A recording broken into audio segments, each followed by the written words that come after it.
Hello everyone, मेरा नाम है शुभम और आप देख रहे हैं बायोलॉजिकल स्पेक्ट्रम। तो चलिए फटाफट से शुरू करते हैं बिना किसी देरी के। जैसा कि आप सभी को पता है, हमने 10th स्टेट बोर्ड के लिए जो साइंस 2 का थर्ड चैप्टर है, that is life process in living organism part 2, ये हमने ऑलरेडी स्टार्ट कर दिया है।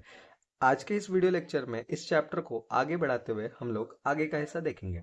जैसा कि आप सभी को पता है, लास्ट के वीडियो लेक्चर में हमने देखा था कि मेल और फीमेल इन दोनों में कौन कौन से सेकेंडरी सेक्सुअल कैरेक्टर्स होते हैं जो इनके सेक्सुअल मैच्योरिटी को दर्शाते हैं, जब इनका कह सकते हो कि मैच्योरिटी का पीरियड आ जाता है। उसके बाद में जनरली जो पीरियड होता है मैच्योरिटी का, वो 12 से 13 साल का होता है। सो इसके बाद हमें उनके बॉडी में क्या चेंजेस देखने मिलते हैं, ये हमने लास्ट लेक्चर में देख लिया था। आज हम देखने वाले हैं कंप्लीटली मेल रिप्रोडक्टिव सिस्टम के बारे में। फ्रेंड्स, तो if it talk about male reproductive system, सबसे पहले तो आपको ये जानना पड़ेगा कि ह्यूमंस में जो मेल रिप्रोडक्टिव सिस्टम होता है, इसमें कौन कौन सी चीजें आती हैं। मेल रिप्रोडक्टिव सिस्टम जो होता है, एक ऐसे सिस्टम को कहा जाता है जिसके थ्रू मेल गैमेट्स जो होते हैं वो प्रोड्यूस किए जाते हैं, एंड मेल हॉर्मोन्स जो सेक्सुअल कैटेगरी के लिए, मतलब सेक्सुअल जो कैरेक्टर्स होते हैं उसके लिए रिस्पॉन्सिबल होते हैं, उनको प्रोड्यूस किया जाता है। तो फर्स्टली अगर हम बात करते हैं मेल रिप्रोडक्टिव सिस्टम के बारे में, तो इसमें मेजरली तीन चीजें आती हैं। पहला होता है गोनाड्स, दूसरा होता है आप कह सकते हो कि एसेसरी डक्ट, और तीसरा होता है एसेसरी ग्लैंड्स।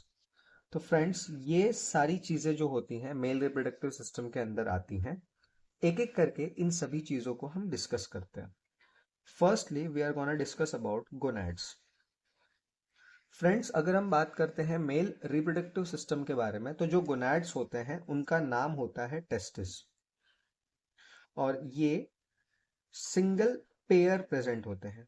ठीक है, ये एक पेयर हर एक ह्यूमन में प्रेजेंट होता है।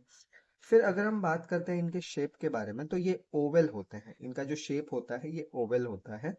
लोकेशन की अगर हम बात करते हैं स्पेसिफिकली कि कहाँ पर लोकेटेड होते हैं, so they are located below abdominal cavity.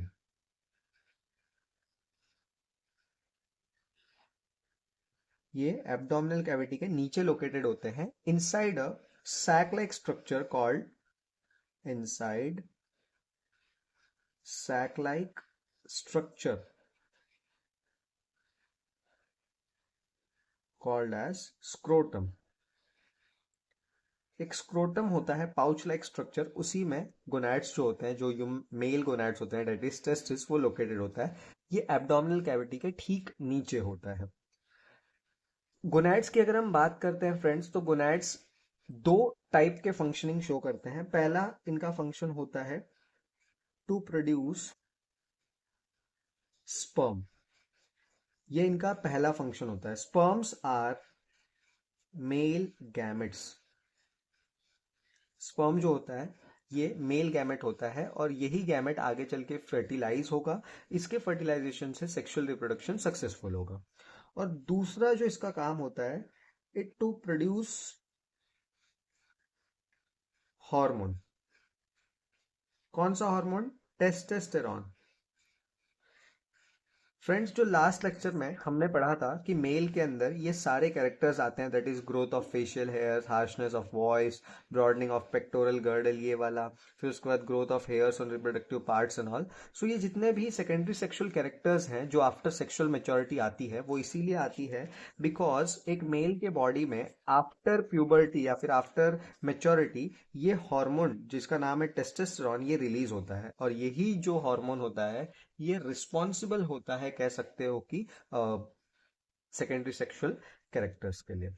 Friends, accessory duct को अगर हमें समझना है तो हमें इसको थोड़ा सा और अच्छे तरीके से डायग्रामेटिक वे में हमें इसको समझना पड़ेगा। अगर हम बात करते हैं टेस्टिस के बारे में, टेस्टिस जो होता है कुछ इस तरीके से एब्डोमिनल कैविटी के, मान लीजिए एब्डोमिनल कैविटी है तो उसके नीचे स्क्रोटम होता है, इसके अंदर ये टेस्टिस इस तरीके से प्रेजेंट होते हैं, like this. Okay, Oval shape के टेस्टिस होते हैं।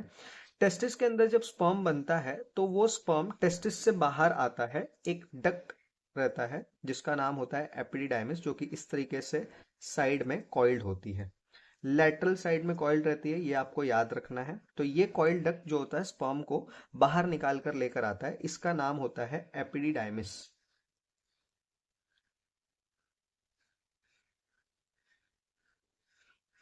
ये जो एपिडिडाइमिस होता है ये अपने जितने भी मतलब जितने भी स्पर्म्स को ये लेकर आ रहा है इसको पास कर देता है एक दूसरे टाइप के डक्ट में, जिसको हम लोग कहते हैं वास डिफरेंस। और वो जो वास डिफरेंस होता है वो इस तरीके से यहाँ से एग्जिट हो जाता है। जो दूसरा डक्ट है इसको हम कहते हैं वास डिफरेंस। ओके, ये होता है वास डिफरेंस। फिर ये जो वास डिफरेंस होता है ये जब ऊपर जाता है तो ऊपर के साइड में प्रेजेंट होता है, कह सकते हो कि हमारा एक्सक्रीटरी सिस्टम। मैं स्कीमेटिक डायग्राम बना रहा हूँ, रियल ऐसा कुछ होता नहीं है। रियल तो किडनी शेप के मैं अभी स्कीमेटिक डायग्राम बनाने के लिए इस तरीके से बनाऊंगा, बट रियल आपको पता होना चाहिए किडनी का शेप जो होता है वो बीन शेप होता है इस तरीके से, ठीक है। यहाँ पर मान लीजिए हमारे दो किडनीज प्रेजेंट है इस तरीके से, और इससे ये यूरेटर निकल के आ रहा है, ओके। और ये जो यूरेटर होता है ये जुड़ जाता है, कह सकते हो कि एक दूसरे ऑर्गन से। इस ऑर्गन का नाम होता है यूरिनरी ब्लैडर, ये वाला। और यूरिनरी ब्लैडर से नीचे निकल रहा है यूरेथ्रा, ओके। ये क्या है? किडनी। ये क्या है? यूरेटर। ये है यूरिनरी ब्लैडर, और ये है यूरेथ्रा। ठीक है फ्रेंड्स, अब देखो क्या होगा कि जो वास डिफरेंस जो यहाँ से आ रहा है ये जाता है पीछे के साइड से, ड्यूरेटर के पीछे के साइड से। जैसे हम अपने दोस्त के कंधे पर हाथ रखते हैं ना, वैसे ये पीछे के साइड से क्या होगा, इस तरीके से जाएगा और ऐसे लूप ओवर होकर यहाँ से आ जाएगा। ये ऐसे ये लूप ओवर होकर आएगा। सेम ये वाला भी जो डक्ट होगा इसी तरीके से जाएगा यहाँ से, और ये लूप ओवर होकर यहाँ से ऐसे नीचे आ जाएगा, ओके। जब ये नीचे आता है फ्रेंड्स तो यूरिनरी ब्लैडर के ठीक बाजू में ऐसे दो लीफ शेप के ऑर्गन्स ग्लैंड्स प्रेजेंट होते हैं। एक इस साइड होगा और एक ऐसे इस साइड होगा। मैं नीचे बना रहा हूँ क्योंकि मैंने वहां पे नेमिंग कर रखा है, ठीक है। इस ग्लैंड को हम लोग कहते हैं, ये हमारा पहला ग्लैंड है जो मेल रिप्रोडक्टिव सिस्टम में आएगा, इसको हम लोग कहते हैं समाइनल वेसिकल। ओके फ्रेंड्स, ये जो समाइनल वेसिकल होता है इससे एक डक्ट निकल कर आता है, इस डक्ट को हम लोग कहते हैं इजैकुलेटरी डक्ट। ये जो इजैकुलेटरी डक्ट होता है ये फर्दर जाकर ये वास डिफरेंस से कुछ इस तरीके से जुड़ जाता है, और फर्दर फिर इजैकुलेटरी डक्ट आगे कंटिन्यू करता है, वास डिफरेंस वहीं पर रह जाता है। फिर ये जो इजैकुलेटरी डक्ट होता है ये यूरिनरी ब्लैडर के ठीक नीचे एक ऐसा डोनट शेप का एक ऐसा ग्लैंड लगा होता है, उस डोनट शेप के ग्लैंड्स में जाकर ये कह सकते हो कि फ्यूज हो जाता है कुछ इस तरीके से। समझ में आया फ्रेंड्स? इस तरीके से फ्यूज हो जाएगा। फिर जो ये ग्लैंड यहाँ पर लगा हुआ है इसका नाम होता है प्रोस्टेट ग्लैंड। इस ग्लैंड का नाम है प्रोस्टेट ग्लैंड। ये इस तरीके से प्रोस्टेट ग्लैंड यहाँ पर लगा होता है। फिर प्रोस्टेट ग्लैंड से एक डक्ट निकलता है अंदर ही अंदर, और वो इस तरीके से यूरेथ्रा से जुड़ जाता है। और यूरेथ्रा जो होता है वो आगे अभी भी ऐसे ही कंटिन्यू कर रहा है। फ्रेंड्स अगर आप ध्यान दो तो अभी ये जो प्रोस्टेट ग्लैंड से जो डक्ट निकला उसके जुड़ने से पहले इस रास्ते से सिर्फ यूरिन पास हो सकता था, लेकिन जब प्रोस्टेट ग्लैंड का ये डक्ट भी इसके साथ जुड़ गया तो अब यहाँ से यूरिन तो पास हो ही रहा था पहले, साथ ही साथ में अब स्पर्म का भी पासिंग चालू हो जाएगा। तो हम यूरेथ्रा का इसके लिए दूसरा नाम देते हैं, कह सकते हो कि यूरिनो जेनाइटल डक्ट। इसको यूरिनरी जेनिटल डक्ट इसीलिए कहा जा रहा है क्योंकि यहाँ से यूरिन भी पास हो रहा है और ये डक्ट के जुड़ने की वजह से अब स्पर्म भी पास होगा, इसके लिए हम इसको कहते हैं यूरिनो जेनिटल डक्ट। इसी के साथ में आगे एक आखिरी जो ग्लैंड होता है जो एसेसरी ग्लैंड का पार्ट है वो जुड़ जाता है, that is called as Cowper's gland. ये कॉपर्स ग्लैंड यहाँ पर ऐसे छोटे छोटे होते हैं, बल्ब लाइक होते हैं, वो यहाँ से यहाँ पे रहते हैं, पेयर्ड होते हैं ये इस तरीके से, और ये आकर ऐसे जुड़ जाते हैं। ये ग्लैंड को हम लोग कहते हैं Cowper's gland. Cowper's gland. Cowper's gland का दूसरा नाम होता है बल्बो यूरेथ्रल ग्लैंड। इसको हम कहते हैं बल्बो यूरेथ्रल ग्लैंड। फ्रेंड्स, हम इसको बल्बो यूरेथ्रल ग्लैंड इसीलिए कह रहे हैं क्योंकि ये छोटे छोटे से होते हैं, बल्ब जैसे दिखाई देते हैं और यूरेथ्रा से जुड़ा हुआ है, इसके लिए हम इसको कह रहे हैं बल्बो यूरेथ्रल ग्लैंड। फिर ये जो कह सकते हो कि ये जो यूरेथ्रा होता है ये फर्दर मेल का एक्सटर्नल जेनेटिलिया बनाता है और इस तरीके से कोनिकल ऑर्गन में ये एंड अप हो जाता है। ठीक है फ्रेंड्स। फिर ये होता है अपना एंटायर रिप्रोडक्टिव सिस्टम, जहां पर आपको इतनी ही चीजें पढ़नी है। ठीक है, स्टार्ट करते हैं। यहाँ से स्पर्म का फॉर्मेशन होता है, वो एपिडिडाइमिस के थ्रू बाहर आता है, फिर एपिडिडाइमिस पोस्टीरियर रीजन से वास डिफरेंस में ओपन हो जाता है, फिर वास डिफरेंस जाता है और किडनी का जो यूरेटर निकला हुआ है उससे लूप ओवर करता है पीछे से आगे की तरफ, फिर आगे चलता है तो उसके साथ में आ जाता है इजैकुलेटरी डक्ट, फिर इजैकुलेटरी डक्ट आगे प्रोस्टेट ग्लैंड में जाता है, प्रोस्टेट ग्लैंड से जो डक्ट होता है वो किस में मिक्स हो जाता है, यूरेथ्रा में, यूरेथ्रा के साथ ज्वाइन हो जाता है, फिर वहां से वो सारे सिक्रीशन लेकर आगे पास होता है, तो ये जो कॉर्पस ग्लैंड है इसका भी सिक्रीशन यहाँ पर आ जाता है और फिर वो मेल जो एक्सटर्नल जेनेटिलिया होता है जिसको पेनिस के नाम से भी हम जानते हैं, इसको हम कहते हैं पेनिस। ठीक है, एक्सटर्नल जेनेटिलिया। और ये पेनिस से ये सारी चीजें क्या हो जाएंगी, बाहर निकल कर आ जाएंगी ड्यूरिंग सेक्सुअल इंटरकोर्स। सो इस तरीके से हमारा जो स्पर्म होता है वो ट्रैवल करता है। अब सबसे मेन चीज फ्रेंड्स मैं आपको बताऊंगा, दैट इज सीमेन। ये आपको जानना बहुत ज्यादा जरूरी है। जो लिक्विड इंटरकोर्स के टाइम पर बाहर आता है उसको हम कहते हैं सीमन। ठीक है, ये इसका कलर होता है मिल्की वाइट।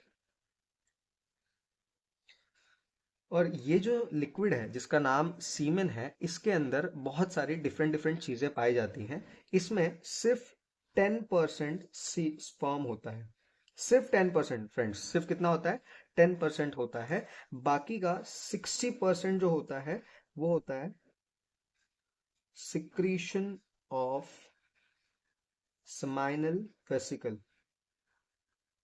इसमें होता है सिक्रीशन ऑफ seminal वेसिकल, और जो बचा हुआ 30% होता है it is secretion of prostate